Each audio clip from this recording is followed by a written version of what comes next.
perkembangan proses hukum di persidangan ini saya tidak banyak menemukan atau saya menemukan banyak keganjalan dalam proses persidangan ini, khususnya terang dugaan tindak pidana.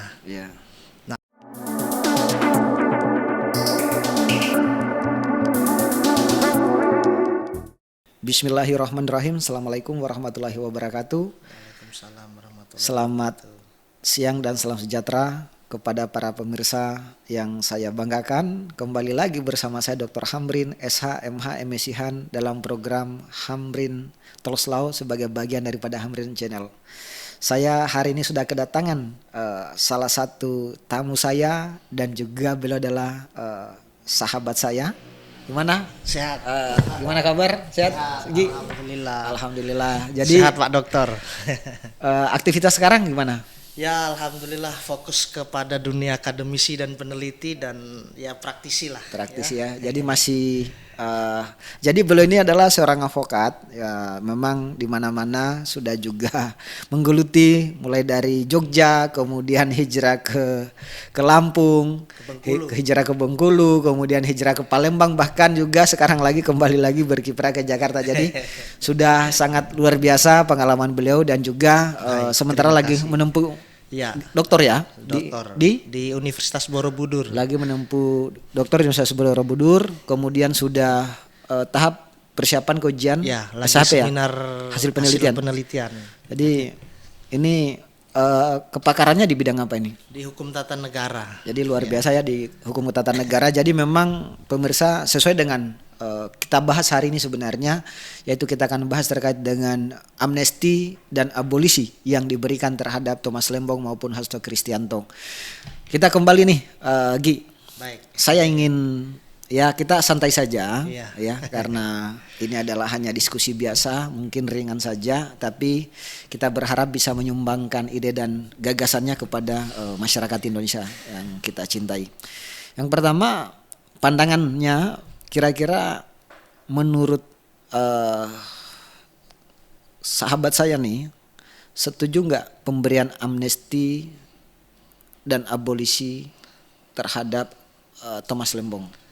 Ya, pada dasarnya kami, khususnya saya mengikuti perkembangan proses sidang dari tahap pemeriksaan sebagai saksi, penetapan tersangka, baik Pak Hasto maupun Tom Lembong, saya sangat mengikuti sekali.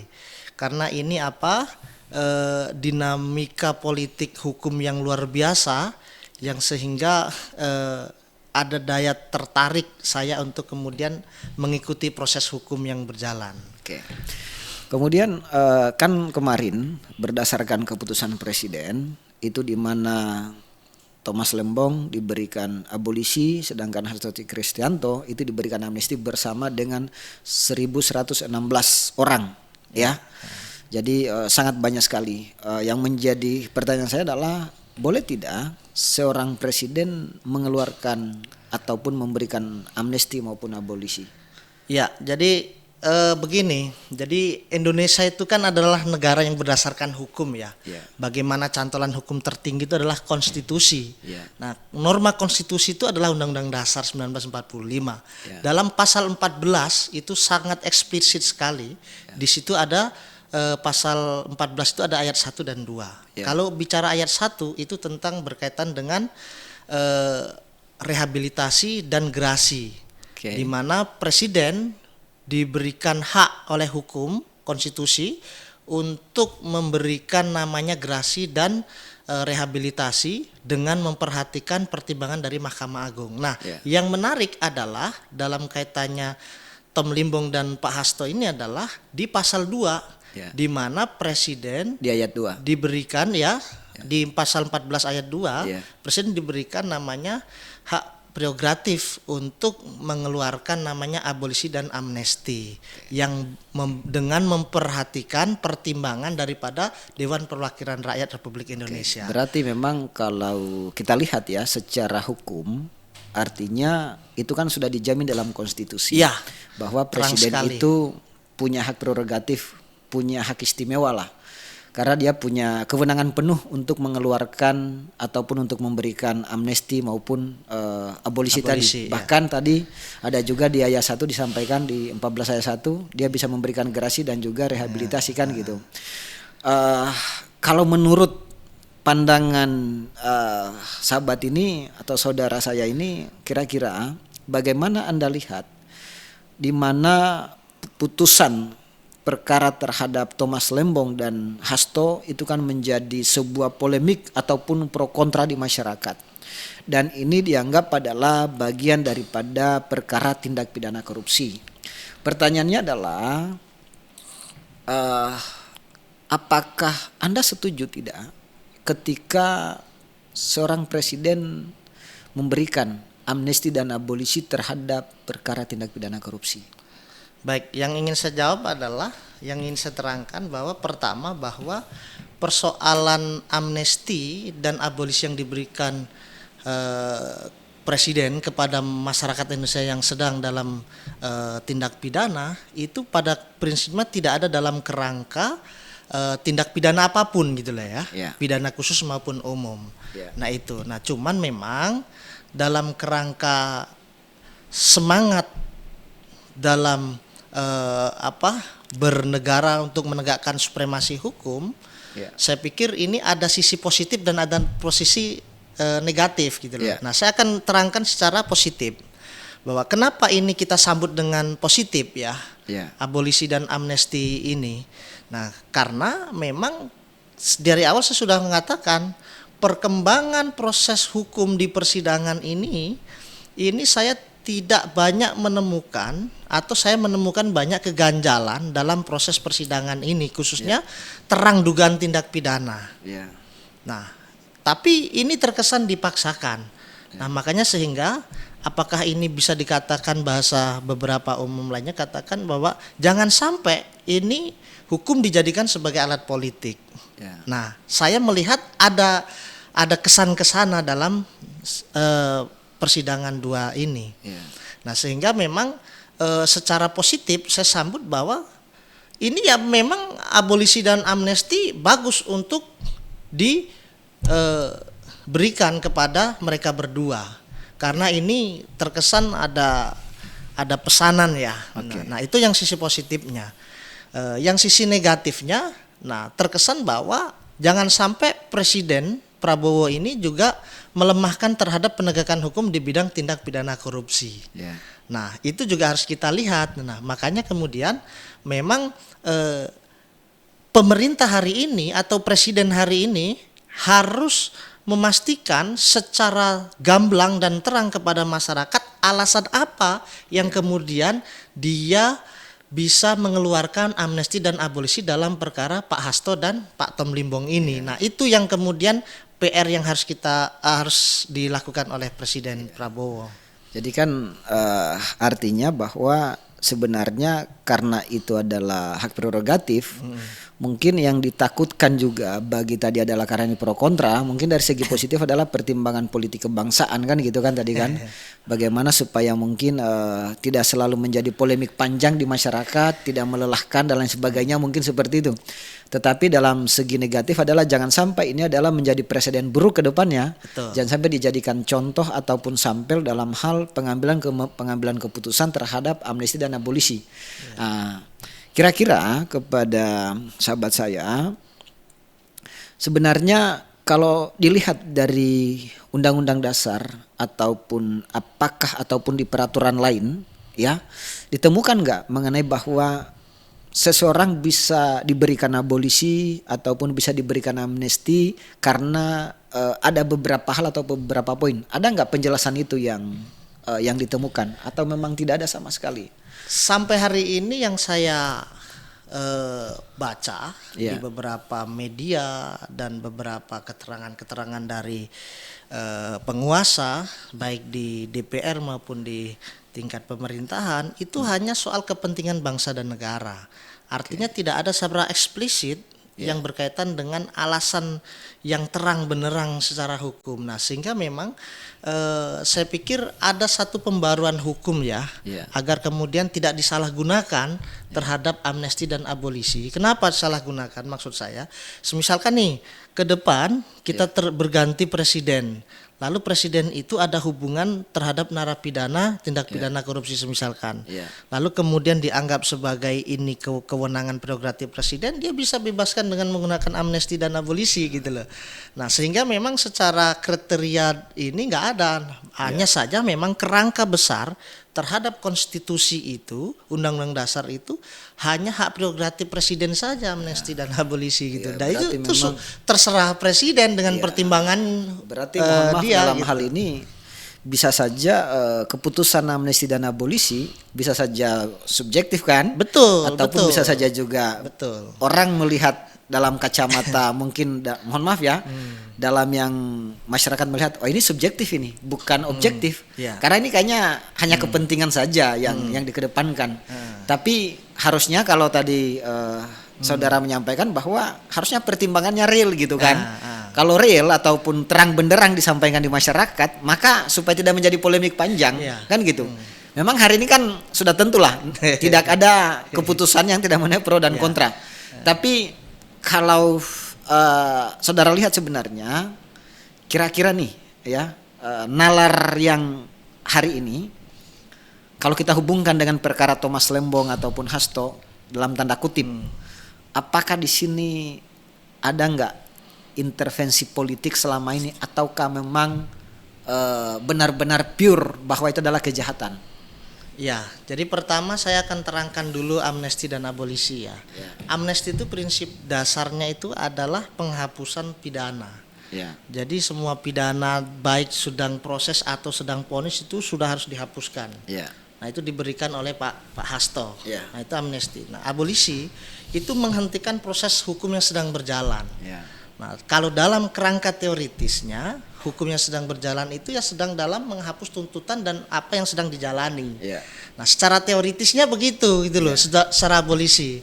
Nah, apakah ini tepat untuk diberikan kepada Tom Limbong? Saya pikir di situ memang ada celah. Di mana sejak dia menjalani. Nah, menjalani kan ada dua di sini. Sedang dalam proses sejak dia menjadi saksi, tersangka dan dituntut dan diponis dan belum inkrah. Nah, ini dan belum inkrah ini bisa jadi dikatakan sebagai tafsir terkait dengan masa yang sedang dijalani gitu loh.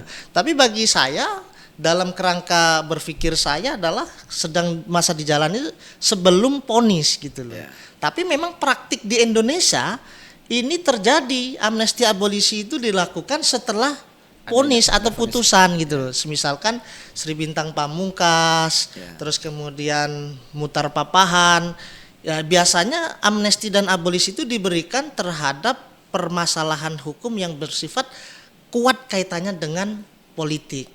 Nah, dalam perkara Pak Hasto dan Pak Tom Limbong ini agak kental sekali dengan syarat politik, sehingga memang alasan hukum itu ya bagi saya tidak jadi persoalan ya. Nah, tadi terkait dengan pertanyaan dari sahabat saya Hamrin tadi, terkait dengan apakah ada unsur politiknya? Ada unsur politiknya. Ya, saya pikir ini cukup bisa dibaca dengan teori politik hukum ya. Konfigurasi politik yang sedemikian luar biasa ini akan berdampak terhadap produk-produk hukum yang begini. Nah, bagaimana kacamata saya lihat semisalkan Pak Tom Limbong. Pak Tom Limbong ini itu tuh melaksanakan perintah atas perintah pimpinan. Melalui rapat dengan presiden, melalui rapat dengan kementerian terkait, pemerintahan terkait, itu pasti ada berita acaranya. Berdasarkan persidangan-persidangan yang saya ikuti, alat-alat bukti sudah dihadirkan melalui kuasa hukum, ketua tim kuasa hukum Bapak Yusuf Amir itu gitu loh. Nah, kebetulan beliau senior saya dan saya sangat kenal sekali dengan beliau. Jadi sesekali juga saya telepon beliau terkait ini dan saya ngerti. Ada alat-alat bukti yang dihadirkan dalam fakta persidangan secara administrasi itu sudah dilalui dan itu adalah atas dasar perintah pimpinan. Nah, sehingga kemudian ini erat kaitannya dengan hukum administrasi, bukan hukum pidana korupsi gitu loh. Nah ini saya melihat sangat terkesan dipaksakan bagi saya gitu. Berarti memang kalau saya melihat tadi pandangan sahabat saya bahwa memang perkara Tom Lembong dan Hasto ini pasti akan menuai pro kontra pada dasarnya dalam hal pemberian amnesti dan abolisi. Karena memang di mana juga adalah bisa kita katakan dalam tanda kutip ini kan dua orang ini adalah sebagai lawan politik lah, ya kan, bisa lawan politik. Yang satu adalah mendukung salah satu calon presiden, yang satunya adalah mendukung salah satu presiden, di mana Pak Hasto adalah ke PDIP ada Ganjar dan Pak Mahfud, di mana Pak Tom Lembong ada Anies dan Pak Ketua PKB gitu kan. Jadi akhirnya kan menjadi sebuah polemik panjang gitu kan, di mana dikhawatirkan juga adalah dampaknya bagaimana jalannya pemerintahan kan itu. Apakah memang jangan sampai dengan kalau kedua ini dipaksakan atau tetap ditahan dan lain sebagainya, ada nggak kira-kira bisa membuat pemerintahan itu, atau memang murni ini adalah karena memang faktor politik aja juga gitu? Ya, yang pertama itu sangat kuat dengan faktor politik ya. Bahwa benar bahwa di antara dua orang ini adalah bisa dikatakan pendukung dua kandidat yang bersaing dengan Pak Prabowo pada saat Pilpres. Itu benar. Dan itu ada kaitannya dengan ini. Sehingga kemudian yang kedua bisa jadi ini analisis saya ya. Ada sandera politik melalui hukum. Sandera politik melalui hukum. Di situ ada kesepakatan secara politik yang nanti akan melahirkan produk-produk hukum begini. Nah, saya pikir itu ada kaitannya yang kemudian dari sejarah bahwa amnesti dan abolisi itu sudah kurang lebih sejak perkara pasca 98 sampai hari ini baru ada lagi. Jadi seperti kayak tiba-tiba lahir baru lagi, kaget begitu. Jadi seperti bola panas tiba-tiba ada lagi gitu kan ya. Begitu. Karena memang di zaman, mohon maaf kalau di zamannya Megawati, di zamannya SBY ya, itu ada nggak pemberian amnesti? Atau di zamannya ini kan kalau Jokowi kan tidak ada sama sekali nih amnesti dan abolisi. Pernah nggak? Setahu saya itu yang paling ini ya, itu pasca 98 itu ya. Kasus-kasus politik ya. Kasus-kasus politik yang saya sebutkan tadi. Semisalkan kayak Sri Bintang Pamungkas sama si beberapa kawannya itu di masa-masa situasi politik itu ada gitu loh. Nah, jadi tapi memang sudah hampir berapa puluhan tahun lah terus kemudian tidak ada ini. Tiba-tiba muncul lagi. Muncul lagi. Tapi dan yang menurut saya yang paling unik ini adalah perkara tindak pidana korupsi gitu loh.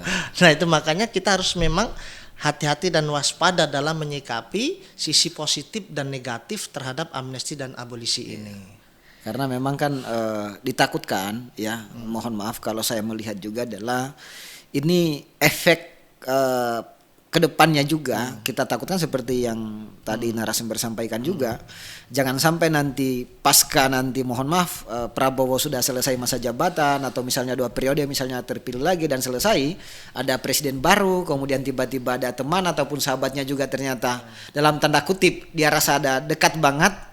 Bisa saja mungkin ibaratnya kayak kita gitu kan, tiba-tiba salah satu misalnya jadi pejabat, presiden. Kemudian tiba-tiba kok ini sahabat saya ditahan gitu kan, mendingan saya bisa saya berikan amnesti ataupun abolisi. Kan ini kan efeknya apalagi dalam tanda kutip adalah ini perkara tipikor gitu. Iya, betul. Jadi kalau menurut saya memang ini harus ada pembaruan hukumnya. Nah, di mana pembaruan hukumnya? Harus ada kriteria ketika walaupun memang di konstitusi itu kan hanya umum sifatnya. Berarti presiden punya kewenangan untuk mengeluarkan amnesti dan abolisi begitu saja. Namun secara pembaruan hukum bisa diatur dalam norma apa saja, perpres atau kepres atau undang-undang yang mengatakan bahwa harus ada kriteria amnesti itu kriterianya apa. Abolisi itu kriterianya ada. Nah, saya pikir ini yang penting. Jadi memang kalau mohon maaf secara hukum tidak ada yang dilanggar karena memang itu perintah undang-undang dasar. Ketika perintah undang-undang dasar menjadi hak prerogatif, maka ya terserah presiden dong. Meskipun nanti kita tafsirkan adalah ini kayaknya seperti subjektivitas gitu kan. Oh, ini bisa saja orang kan bisa saja. Wah, ini kok mohon maaf dalam tanda kutip lawan-lawan presiden sebelumnya nih. Iya. Yang dimana Presiden Jokowi sebelumnya kan kayak misalnya yang kemarin Dr. Ongen kan. Iya. Yang di Bandung gitu kan. Iya. Tiba-tiba juga ini sekarang juga diberikan amnesti. Ini kan dalam tanda kutip orang melihat ada apa di balik ini semua gitu kan. Ya, karena tapi begini, saya akan refleksi juga ya. Iya. Hampir 10 tahunan saya beracara. Iya. Dan ada beberapa perkara tindak pidana korupsi yang saya tangani gitu loh. Iya. Dia sebagai pembantu bendahara pun sekalipun itu lebih kena, yang bahkan bendaharanya nggak kena juga. Nah ini seperti itu. Jadi dalam perkara tindak pidana korupsi itu terkadang-kadang refleksi saya, evaluasi saya terhadap penegakan hukum itu kadang-kadang tidak pas menempatkan dalam proses penegakan hukum dengan yang sebenarnya. Sehingga memang saya sangat setuju secara positif bahwa amnesti dan abolisi itu diberikan dalam perkara-perkara tertentu ya, yang sifatnya kental sekali dengan agar apa? Agar memberikan pelajaran bagi publik, bagi kita semua, bagi penegak hukum khususnya, bahwa penegakan hukum itu tidak serta-merta dijalankan dengan atas pesanan atau kepentingan ataupun kepentingan tertentu atau kehendak hasrat daripada penegak hukum itu sendiri. Asas praduga bersalah aja gitu, nggak bisa dong. Mestinya ini saya bicara misalkan sebagai mewakili para praktisi advokat ya dalam membela kepentingan hukum klien. Jadi sesama penegak hukum, misalkan begini, misalnya di KPK, saya pernah menangani perkara. Kewenangan pengacara untuk mendampingi atau membesuk atau bertemu dengan kliennya saja di jam kerja, di waktu besuk saja kadang susah. Nah, ini kadang-kadang penegak hukum itu kadang-kadang tidak paham dengan hukum acara, sehingga seolah-olah antara pengacara dengan jaksa maupun KPK itu begini, padahal dalam kesetaraan hukum itu sama menghormati, sama-sama penegak hukum juga. Ya sama-sama penegak hukum, sama menghormati hak dan kewajiban berdasarkan undang-undang. Nah, saya pikir saya melihat ini, dari proses itu saja terjadi begitu. Berarti memang apalagi dalam proses perjalanan proses peradilannya begitu. Berarti memang yang harus dalam tanda kutip yang diperhatikan yang pertama adalah sebenarnya mekanisme penegakan hukum itu sendiri. Apakah penegakan hukum itu benar-benar dijalankan sesuai dengan prosedur ataupun mekanisme perundang-undangan atau tidak. Tapi jangan sampai memang dalam posisi-posisi penegakan hukum ini adalah seperti disampaikan tadi, dalam tanda kutip itu adalah ini adalah pesanan nih. Makanya karena pesanan, karena dia punya kuasa, sehingga tekanannya itu lebih dominan gitu, sehingga berdampak pada penetapan seorang menjadi tersangka. Memang sih kalau kita lihat ini undang-undang itu kan yang kita inginkan adalah apa yang berbunyi itu bisa dijalankan dengan baik kan gitu. Tapi yang jadi persoalan kan ketika itu adalah hanya dijadikan alat untuk menjalankan untuk kepentingan kelompok tertentu ini yang kita takutkan. Kemudian ini kepada Pak kandidat doktor Pak Sugi ya. Ini menarik sekali tadi bahwa memang ya kita setuju kalau misalnya tadi sampaikan Bapak setuju ketika melihat bahwa perkara Thomas Lembong dan Hasto ini sebenarnya dari posisi berjalannya, posisi penegakannya itu nampak sekali ada ada faktor politik lah yang paling kuat, sehingga ya boleh saja diberikan amnesti dan abolisi, tapi kita harapkan adalah jangan sampai juga ini adalah menjadi persoalan jangka panjang ke depan. Perkara-perkara juga bisa diterapkan dalam hal ini, tapi harusnya kan ada batasan tadi ya. Kalau perkara tipikor itu kira-kira bagaimana dilihatnya, sejauh mana posisinya ketika itu ditetapkan seseorang, jangan sampai memang tadi menjadi alat kekuasaan. Kemudian ini saya ingin tanya lagi sebelum kita akhiri ya. Kepada sahabat saya, apa sih sebenarnya yang Anda perhatikan? Apakah ini adalah, mohon maaf ya, secara ketatanegaraan ini adalah caranya bergening politik ataupun bergening kekuasaan dari Prabowo itu bahwa saya punya kuasa penuh untuk ini, ya. Makanya mohon maaf kepada para pihak yang merasa dirinya seperti apa, Anda tidak boleh ikut campur nih. Bisa nggak kalau Anda lihat nih dengan pemberian amnesti, karena kan kalau ada faktor politik tadi kita sudah lihat nih. Ya. Ini kan terjadi sebelum pemerintahan beliau gitu. Ya bisa jadi ya, karena pada prinsipnya itu kan merupakan hak prerogatif dan diberikan oleh undang-undang atau konstitusi kita. Ya dia akan gunakan hak itu, ya pada dasar hukumnya tidak jadi masalah gitu. Terus kemudian dengan haknya dia itu kemudian dia berikan untuk menaikkan power dia sebagai presiden, ya saya pikir sah-sah saja dalam kajian hukum tata negara, karena dia memang kepala negara dan sebagai presiden gitu loh. Sebagai kepala pemerintahan dan sebagai kepala negara. Saya pikir dia akan menunjukkan power powerfulnya di hadapan publik. Saya punya kewenangan ini loh yang sudah berapa tahun itu tidak dijalankan. Tidak dikeluarkan senjata ini begitu. Nah, ini loh senjatanya saya keluarkan, begitu juga bisa. Oke, baik, terakhir ya. Mungkin ada saran ataupun gagasan yang perlu disumbangkan kepada pemerintah, bahwa apakah dari sahabat saya kalau melihat persoalan ini, polemik amnesti dan abolisi ini kira-kira bagaimana supaya kedepannya itu juga tidak menjadi, mohon maaf dalam tanda kutip, adalah pandangan negatif, takutnya juga adalah semakin melorot ya kepercayaan masyarakat terhadap penegakan hukum. Kita harapkan adalah bagaimana supaya benar-benar ini dilihat adalah posisi penegakan hukum itu tidak boleh dicampuri oleh kepentingan apapun. Mungkin bagaimana? Tepat sekali di bulan Agustus di mana Indonesia adalah merayakan hari kemerdekaan. Tapi lebih-lebih bukan hanya bangsa ini hanya diajak merayakan saja, tapi harus dirasakan. Bukan hanya merayakan tapi harus merasakan. Nah, apa yang harus dirasakan sekarang?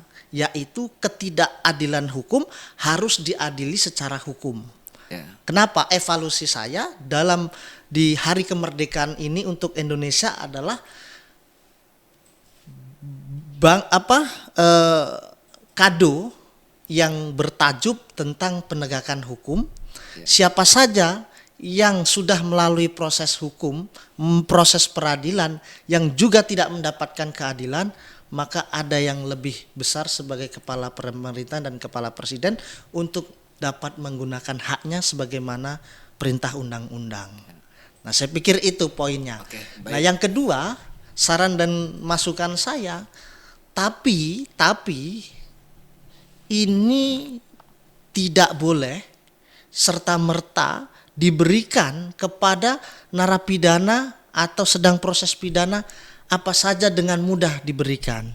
Tentunya harus ada dengan syarat-syarat dan kriteria, dan ada kualifikasi perkara seperti apa dan situasi seperti apa. Jadi ini tidak hanya perkara apa, situasi seperti apa, bangsa dan negara ini sedang menghadapi situasi apa. Nah, ini harus dibuat satu kerangka kriteria dalam bentuk norma. Nah, saya pikir ini poinnya. Oke, baik. Terima kasih. Jadi kepada pemirsa ya, luar biasa ya. Jadi memang sebenarnya tadi sudah disampaikan, ketika bicara amnesti dan abolisi itu sudah ada dasar hukumnya. Memang itu adalah merupakan hak prerogatif yang diamanatkan di dalam undang-undang ataupun konstitusi kita, bahwa itu adalah punya kewenangan penuh oleh presiden. Memang tadi ada masukan, memang karena kurangnya batasan terkait dengan pemberian amnesti dan abolisi itu kira-kira dalam hal-hal perkara apa, perkara khusus yang seperti apa kira-kira, supaya nanti tidak juga menjadi subjektivitas yang kita takutkan ke depan. Tapi memang beliau juga menyampaikan sebenarnya kalau perkara Thomas Lembong dan Hasto ini itu bisa dikategorikan adalah semacam nampak ada campur tangan politik. Meskipun itu kan tidak bisa tergambar dengan baik, itu bisa menjadi pandangan ataupun nalar pandangan masing-masing masyarakat. Jadi saya sebelum saya akhiri, mudah-mudahan kepada saudara saya karir tetap cemerlang ya. Amin, amin. Segera Mohon selesai, doanya, sahabat saya ini. Doktornya. Siap. Kita ketemu lagi dalam dunia akademisi, dan kami juga sebenarnya pernah sama-sama menangani perkara tipikor, dan memang hampir sama ya Iya. dengan perkara Thomas Lembong sebenarnya. Iya. Karena memang kalau kita lihat dalam tanda kutip itu dia tidak salah satu pejabat ya, salah satu bupati yang kami tangani, dan itu sebenarnya tidak ada satu sen pun uang yang masuk di ranah dia. Dan memang kita inginkan sebenarnya mestinya hal-hal seperti ini juga memang kalau kita rasakan langsung bahkan ya, ini kok tidak ada uang tapi kok dia bisa dipenjara sekian tahun gitu kan. Ini kan mestinya layak juga untuk diberikan mungkin amnesti atau abolisi misalnya Jangankan gitu. ada mensrea, perbuatan hukumnya pun tidak ada gitu loh. Inilah terkadang jadi memang kita takutkan adalah jangan sampai tadi dia sampaikan, jangan sampai penegakan hukum itu dijadikan alat-alat politik. Iya. Tapi kita berharap adalah ke depannya bagaimana penegakan hukum itu adalah pure adalah karena perintah undang-undang. Itu yang kita harapkan. Jadi ini ya yang ingin saya sampaikan hari ini kepada para pemirsa. Mohon maaf, saya akhiri dengan billahi taufiq wal hidayah. Wassalamualaikum warahmatullahi wabarakatuh. Waalaikumsalam warahmatullahi wabarakatuh. Oke, terima kasih. Sehat terus ya. Ya.